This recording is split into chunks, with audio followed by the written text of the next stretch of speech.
마가복음 2장 14절에서 17절까지의 말씀을 우리가 한 목소리로 읽어보겠습니다. 14절에서 17절입니다. 같이 읽겠습니다. 시작. 또 지나시다가 알페오의 아들 레위가 세관에 앉아있는 것을 보시고 그에게 이르시되 나를 따르라 하시니 일어나 따르니라. 그의 집에 앉아 잡수실 때에 많은 세리와 죄인들이 예수와 그의 제자들과 함께 앉았으니 이는 그러한 사람들이 많이 있어서 예수를 따름이러라.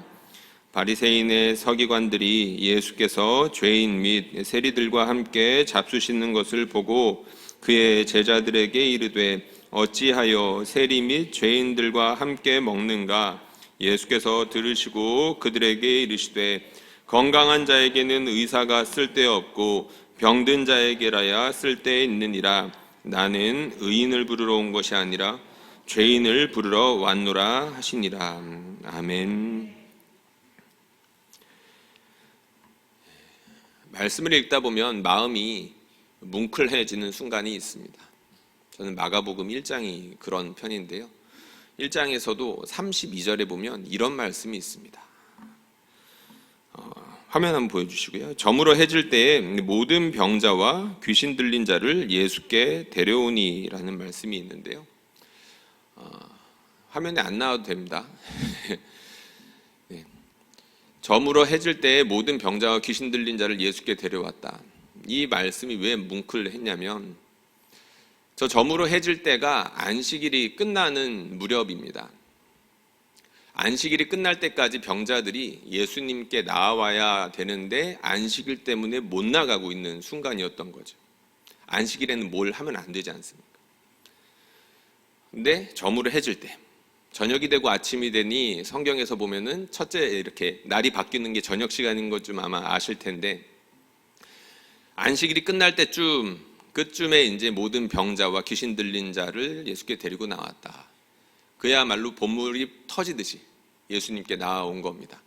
예수님이 아니면 누구도 고쳐줄 수 없고 예수님이 바로 여기 계시다고 하니까 한시라도 빨리 고침 받을까 하는 간절한 마음에 이 시간까지 기다렸다가 그 아픈 사람들을 데리고 나왔던 거죠. 마음이 뭉클합니다. 그런데 이 내용은 여기서 끝나지가 않습니다. 예수님께서 사람들을 고쳐주시죠. 여기에 또 새로운 감정이 솟아납니다. 1장 34절에 이런 말씀이 있습니다. 예수께서 각종 병이 든 많은 사람을 고치시며 많은 귀신을 내쫓으시되. 예수님 피곤하셨을 겁니다. 저녁 시간이고 안 그래도 경무에 계속 시달리셨는데 낮에는 회당에서 말씀 전하셨고 그리고 그 집에 가서는 아마 다른 병자들을 고치셨던 것 같습니다. 그런데 이제 그 저녁 시간에 사람들이 쏟아져 나오니까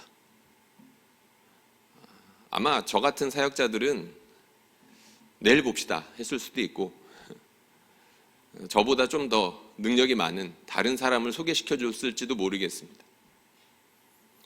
예수님은 그렇게 하시지 않았습니다. 예수님께서는 각종 병이 든 많은 사람들 자기에게 나아오기 위해서 안식일 동안 간절하게 기다리고 드디어 나왔던 그 사람들을 만나주셨습니다. 만나주시고 고쳐주셨습니다. 그 생각을 하면 마음에 감동이 밀려옵니다. 우리 주님이 고쳐주시지. 이 사람들을 고쳐주셨을 뿐만 아니라 지금도 그렇게 고쳐주시지. 요즘 우리가 공동체 성경 읽기 계속하고 있습니다. 누가복음 들어갔는데요. 며칠 전까지만 해도 마가복음 읽었었습니다. 마가복음을 읽는데 또 비슷한 감정들이 들기도 했고요. 생각지 못했던 여러 가지 복합적인 감정이 들기도 했었습니다. 오늘 우리가 읽은 본문을 보면서 그랬습니다. 첫 번째로는 좀 서글픈 감정이 들었고 두 번째는 불편한 마음이 들었습니다. 오늘 여기에 대해서 좀 간단하게 좀 전하려고 합니다. 뭐 때문에 서글펐냐? 많은 세리와 죄인들이 예수와 함께 앉았으니 그러한 사람들이 많이 있었다. 오늘 말씀 한번 본문 한번 띄워주시면 좋겠습니다. 15절인데요.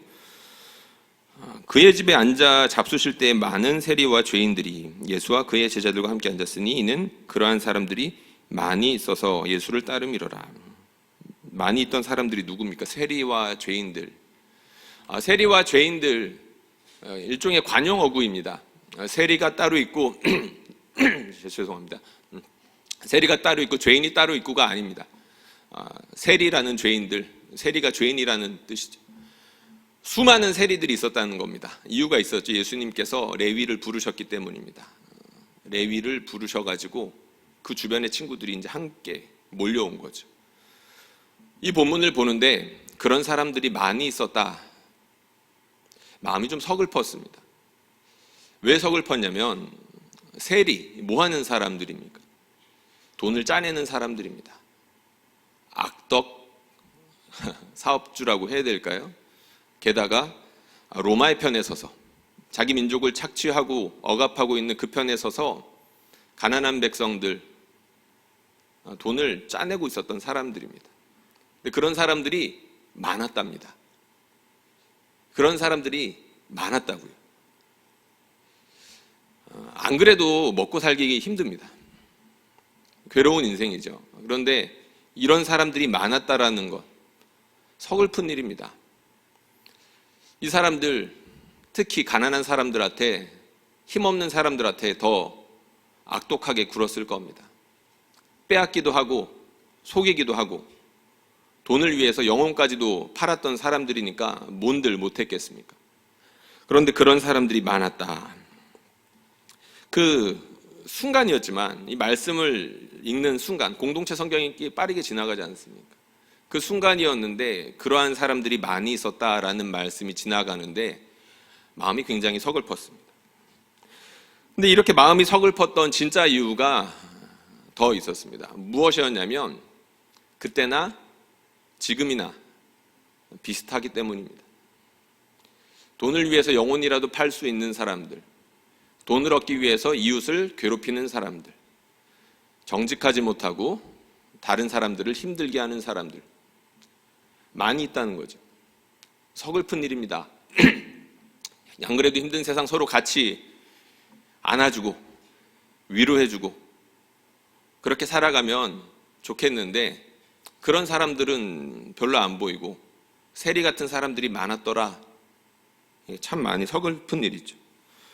최근에 빵을 만드는 어떤 회사에서 사람이 죽었습니다. 그 사건이 마음이 아프고 화가 나는 건 그 전에도 비슷한 일들이 있었기 때문입니다.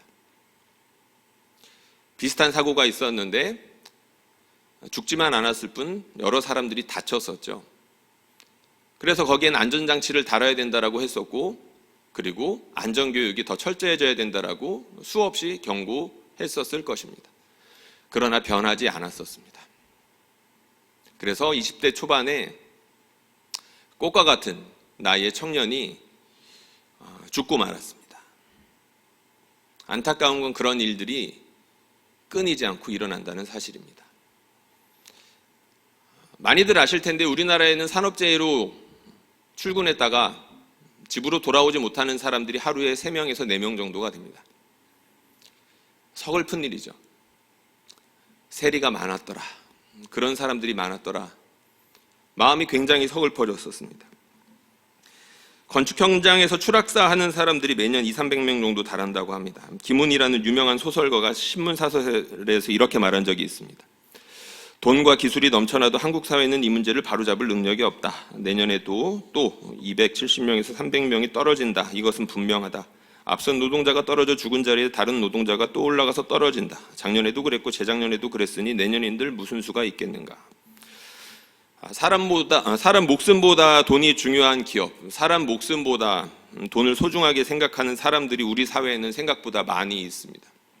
그 사실은 우리들을 굉장히 슬프게 합니다. 로마의 권력에 빌붙어서 가난한 백성들의 돈을 짜내던 세리들이 많았던 예수님 당시나 피 묻은 빵을 묻어야 되는 지금이나 너무 닮아 있습니다.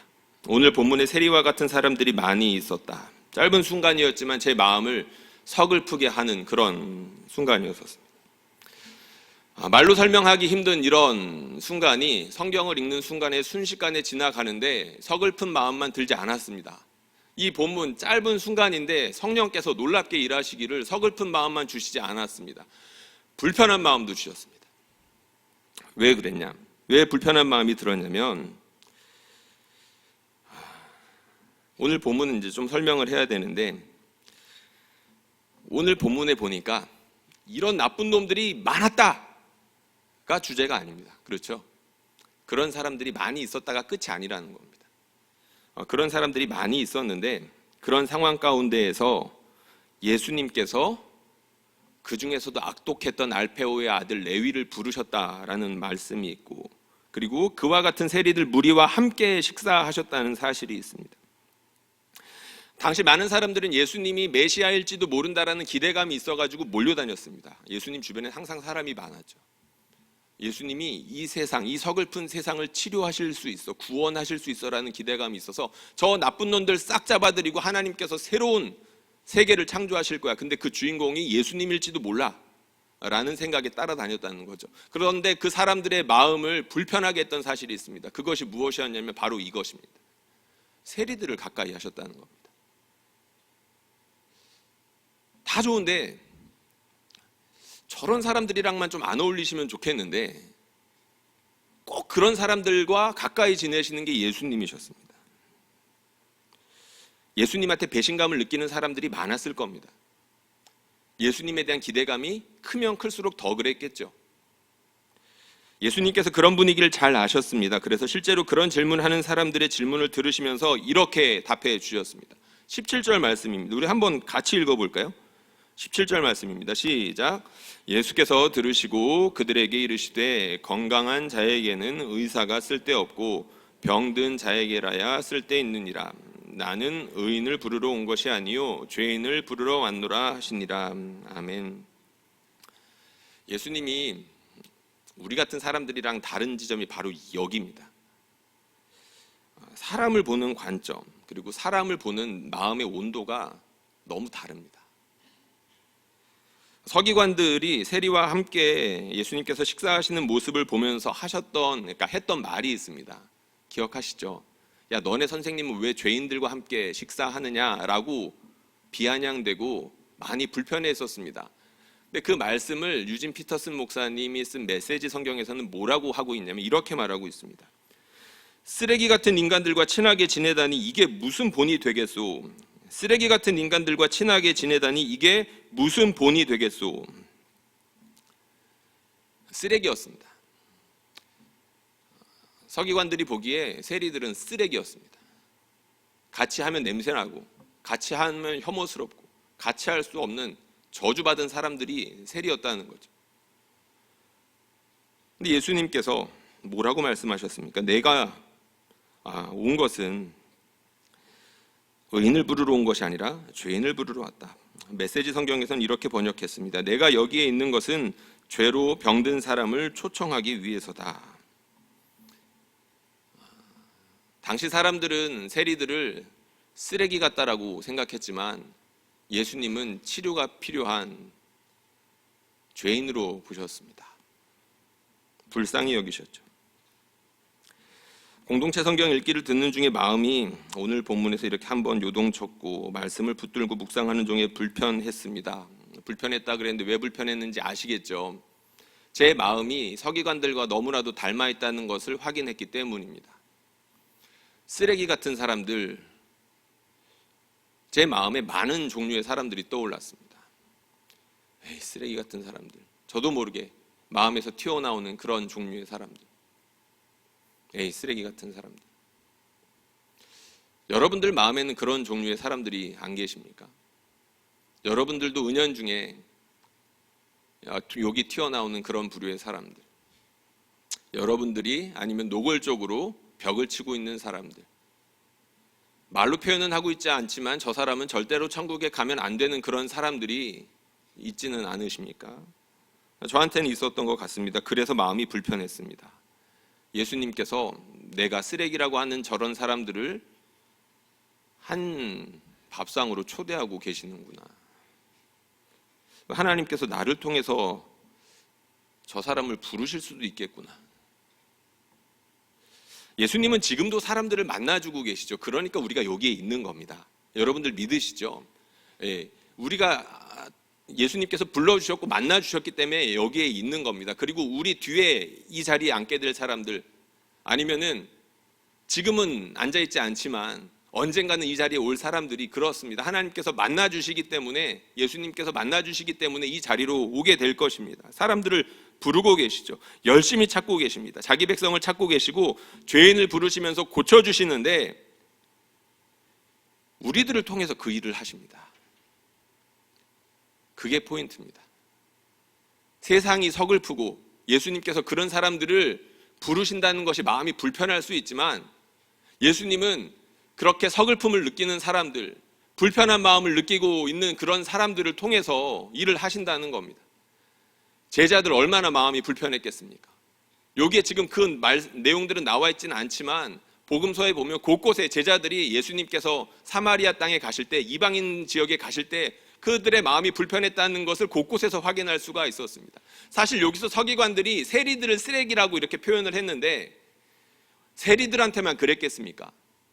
이방인들도 쓰레기요, 사마리아인들도 쓰레기요, 여자들도 쓰레기요. 당시에는 그렇게 생각했을 겁니다. 쓰레기가 너무 많았다는 거죠.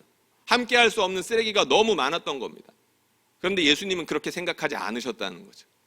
우리 예수님께서는 당시에 많은 사람들이 쓰레기라고 생각했던 그런 사람들을 치료하시고 불러서 고치시기 위해서 이 땅에 오셨다라고 친히 말씀해 주고 계십니다.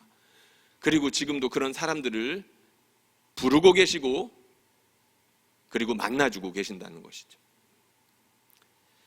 들어볼까 영상을 하나 보려고 합니다. 오늘 1, 2부 예배 때 광고하면서 이제 목사님께서 잠깐 이야기하셨는데 굉장히 괜찮은 플랫폼입니다. 여러 가지 간증 동영상이 있는데 그 간증들 중에 제가 보다가 은혜를 받은 게 하나 있어가지고 여러분들과 같이 좀 나누려고 하는데, 짧습니다. 한 5분 정도밖에 안 되는데 같이 내용을 좀 보도록 하겠습니다.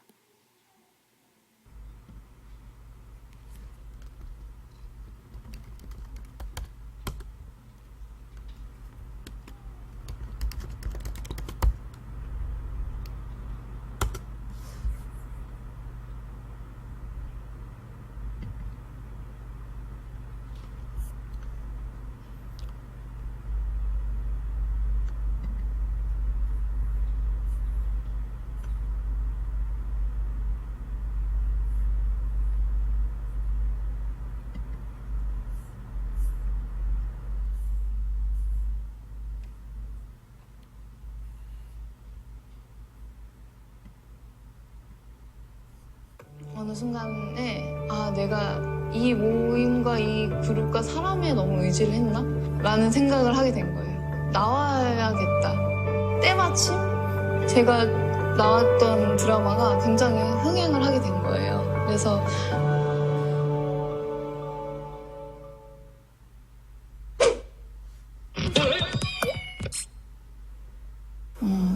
예수님 만나기 전에는 그냥 좀 노는 거를 굉장히 좋아하는 아이였어요. 그래서 옛날부터 좀 굉장히 클럽이나 유흥도 좀 좋아하고 막 술 먹는 것도 너무 막 신나하고, 그래서 클럽 가서 춤추는 걸 막 기다릴 정도로 너무 그런 걸 좋아하고 따라다니는, 그리고 사람의 무리에 의지하는 그런 사람이었어요. 어느 순간 제가 그 무리에서 조금 방황하게 되는 시점이 있었는데, 잘 어울리고 잘 의지하고 기대던 와중에 그 무리에서 조금 나쁜 행동을 저 모르게 한 적이 있었어요. 그래서 그 와중에 제가 조금 알게 되고 상처를 받게 되는 계기가 생겨서 마음이 많이 혼란스럽고 어떻게 이걸 이겨내야 할지, 그리고 이 친구들을 어떻게 좀 회유해서 긍정적인 방향으로 바꿔야 할지를 처음엔 고민을 했는데 어느 순간 좀 낙담을 하게 되더라고요. 꽤 많이 마음이 어려운 시간을 겪게 됐어요. 어느 순간에 내가 이 모임과 이 그룹과 사람에 너무 의지를 했나? 라는 생각을 하게 된 거예요. 나와야겠다. 때마침 제가 나왔던 드라마가 굉장히 흥행을 하게 된 거예요. 그래서 그 모임에 있는 사람들이 다 시기를 해서 저를 내쫓은 느낌의 상황이 만들어졌고, 그 이후로 그러면 나 혼자 남았는데, 그때 당시에 그 제 주변에 있던 친구들이 아닌 믿음을 가진 친구들이 또 주변에 있었거든요. 그러면 그쪽으로 한번 가볼까? 라는 생각을 하게 된 거예요. 그래서 연락을 해서 그래, 너희들이 말하는 주님 한번 나한테도 좀 알려줄 수 있어? 라고 제가 좀 물어봤던 것 같아요. 처음에는 제가 작은 소모임으로 가게 됐어요. 저 원체 주님을 좀 안 믿고 그냥 어떻게 주님이 있어, 이거 자체를 잘 못 믿는 사람이어서 그러면 작은 모임부터 한번 따라와봐, 이렇게 해서 가게 됐는데 그 모임에서 많은 동역자들이 저를 좀 붙들어줬던 것 같아요. 믿음이란 게 이런 거고 복음의 기초라는 게 이런 거고, 그래서 하나하나 다 설명을 들으면서 정말 주님이 계시구나 라는 거를 서서히 알게 됐어요. 유흥과 그런 것들이 저는 즐거웠지만 어느 순간 되게 안 좋은 마음이 상하고 사람들에게 의지했던 게 마음이 많이 다치는 상황들, 그러면서 계속 절망으로 떨어지는 그런 상황들이 반복되는 와중에 주님을 알게 된 건 되게 구원받는 느낌이었어요. 그러니까 약간 난파선에서 등대 하나를 본 것 같은 느낌이었습니다. 이 모임과 동역자들을 떠나서 주님을 만나면 나 스스로 설 수 있구나, 주변 사람들을 의지하지 않고, 그리고 주님을 알아가면 알아갈수록 사람들을 구원한다는 것들에 대해서 이해를 하게 되고 좀 받아들이게 되는 그 과정이 있었던 것 같아요. 그래서 제가 다시 어느 순간 그 믿음의 시간을 지나고 연단도 받고 약간 그런 과정을 거친 다음에 다시 한번 클럽에 가볼까? 신나게 놀면 재밌지 않을까? 해서 클럽을 다시 갔어요. 근데 클럽을 갔는데 똑같은 친구들이었어요. 정말 그때 당시 놀았던 친구들, 오랜만이야 하면서 정말 신나게 놀 줄 알았는데 이게 저는 어느 순간 재미가 없는 거예요. 뭐지? 왜 재미가 없지? 이렇게 재밌었고 정말 즐거운 추억인데, 심지어 추억의 공간인데도 불구하고 뭔가 채워지지 않는 느낌이 들었어요. 내가 어느 순간 변했구나 라는 생각을 하게 된 것 같아요. 확인을 한번 해보고 싶었던 것 같기도 하고요. 내용 중간쯤에 너희들이 말하는 주님 나한테도 알려줄 수 있어? 라고 했던 부분이 있었죠. 이 부분을 듣는데 삭개오가 그렇게 마음속으로 외치고 있지 않았을까? 오늘 본문에 나오는 알페오의 아들 레위가 그러지 않았을까라는 생각을 해봤습니다. 그런데 물어볼 사람도 없고 요청할 수 있는 사람도 없었겠다는 생각이 들었습니다. 왜냐하면 세리들은 다 쓰레기 취급을 받고 있었으니까요. 나한테 주님 좀 알려줘라고 물어봐야 되는데 삭개오가 그럴 수가 없으니까 뽕나무에 올라갔던 것 아니겠습니까? 레위가 그럴 수가 없으니까 세관 앞에 그냥 앉아 있었겠죠. 그래서 예수님께서 찾아가셨던 게 아닐까 싶습니다. 누구한테 찾아가서 너가 아는 주님 좀 나한테 알려줘, 너가 알고 있는 구원 좀 나도 좀 맛보게 해줘라고 물어봐야 되는데 사람들이 다 나를 쓰레기 취급하는 거 아니까 함부로 가서 물어볼 수도 없고 예수님한테 찾아가는 건 힘들고, 근데 삭개오는 용기를 내서 찾아갔던 것이고.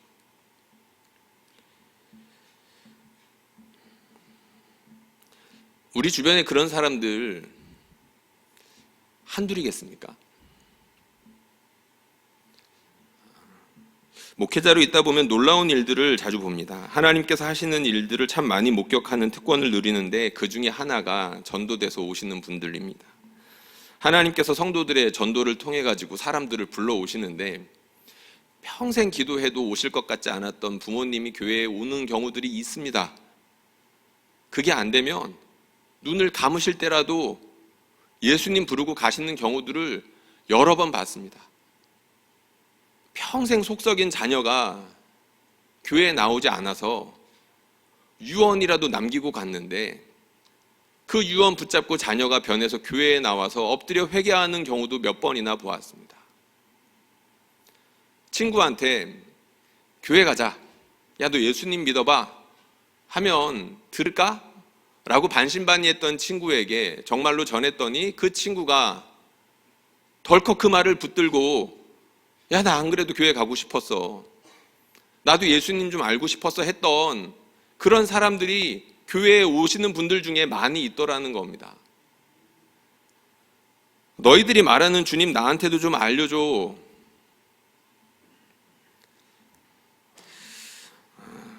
우리 주님께서 우리를 통하여서 죄인들을 부르고 계십니다. 여러분들 이 사실 믿으십니까? 내가 세상에 사는 것만으로도 서글프고 내가 정말로 싫어하는 쓰레기 같은 사람들이 주변에 너무 많아도 내 마음의 어떠함과 상관없이 우리 주님께서는 나를 통하여서 하나님께서 사랑하시는 그 자녀들, 지금은 죄인으로 살아가고 있지만 하나님께 사랑받고 회복되어야 되는 그런 자녀들을 우리를 통해서 부르고 계신다는 겁니다. 너희들이 알고 있는 그 주님 나에게도 말해줄 수 있어. 말해줄 수 없겠어? 그런 사람들이 우리 주변에 많을 거라는 거죠. 우리 디오니원 집중 전도 기간입니다. 우리 교회 와서 좋은 게 몇 가지 있는데 이렇게 전도를 수시로 할 수 있게끔 분위기 만들어줘서 참 감사합니다. 여러분들 계속 마음에 품으면서 복음을 전해볼까 말까 고민하고 있던 분들 계실 겁니다. 전하십시오. 나머지는 성령께서 하시는 겁니다. 그리고 계속해서 전했는데 넘어오지 않았다. 그때 역시 하나님의 것입니다. 우리 하나님께서 그때를 속히 주실 것입니다. 이번에도 낙심하지 마시고 우리 주님이 나를 통해서 레위에게 찾아가시는구나. 우리 주님이 나를 통해서 삭개오에게 찾아가시는구나라고 다시 한번 믿으면서 그들에게 찾아가서 우리 주님, 복음 되시는 주님을 담대하게 전할 수 있기를 주님의 이름으로 축원합니다.